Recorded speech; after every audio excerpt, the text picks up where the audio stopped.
Salut à tous, j'espère que vous allez bien. Bienvenue à ceux-là qui sont nouveaux sur la chaîne. Surtout, n'hésitez pas à vous abonner. Ici, on parle du droit. Alors aujourd'hui, on va parler du droit parlementaire. Qu'en est-il du droit parlementaire? Premièrement, on va commencer par les types de parlement. Alors, on a deux types de parlement. On a le bicaméralisme d'un côté, de l'autre côté, on a le monocaméralisme. Commençons donc par le bicaméralisme. Déjà, dans le mot bicaméralisme, on a le préfixe bi. Bi qui veut dire quoi? Qui veut dire deux. Donc ça veut dire que dans un bicaméralisme, il y a deux chambres. Et principalement ou communément, il y a l'Assemblée nationale et le Sénat. C'est le cas par exemple en France, au Cameroun et dans plusieurs autres pays. Donc il y a ces deux chambres-là qui cohabitent au sein du Parlement. Maintenant, concernant le monocaméralisme, dans le mot monocaméralisme, on a le préfixe mono qui veut dire un. Donc le monocaméralisme, c'est un parlement au sein duquel il y a une seule chambre. Une seule chambre. Et dans ce type de parlement, les décisions sont prises rapidement. Vu qu'il y a une seule chambre, c'est très rapidement au fait. Et c'est par exemple le cas en Suède, en Grèce, où le parlement est monocaméral. Grand 2, les fonctions du parlement. Déjà, il faut savoir que le parlement a principalement deux types de fonctions. Une fonction dite législative et une autre de contrôle. Concernant la fonction législative, c'est la principale fonction du Parlement. C'est même d'abord pour cette fonction-là que le Parlement existe.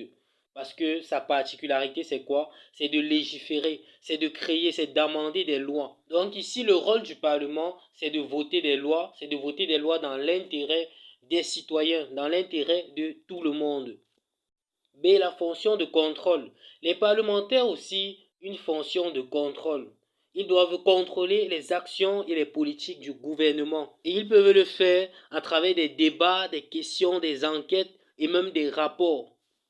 Et l'intérêt même de cette fonction, c'est de s'assurer que le pouvoir exécutif n'abuse pas de son pouvoir et prend des décisions conformément aux intérêts de la nation.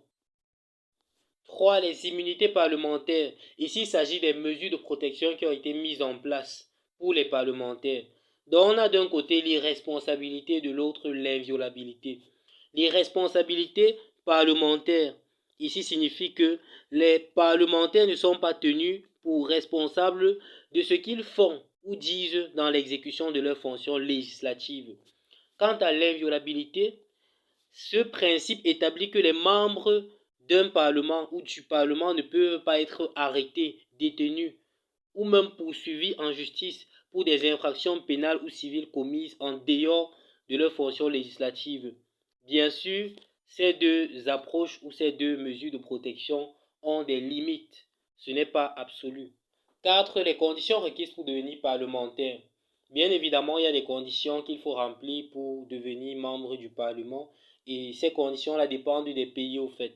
Donc là, il a été énuméré quelques conditions qui se retrouvent dans plusieurs pays. À vous de trouver les conditions adaptées aux vôtres.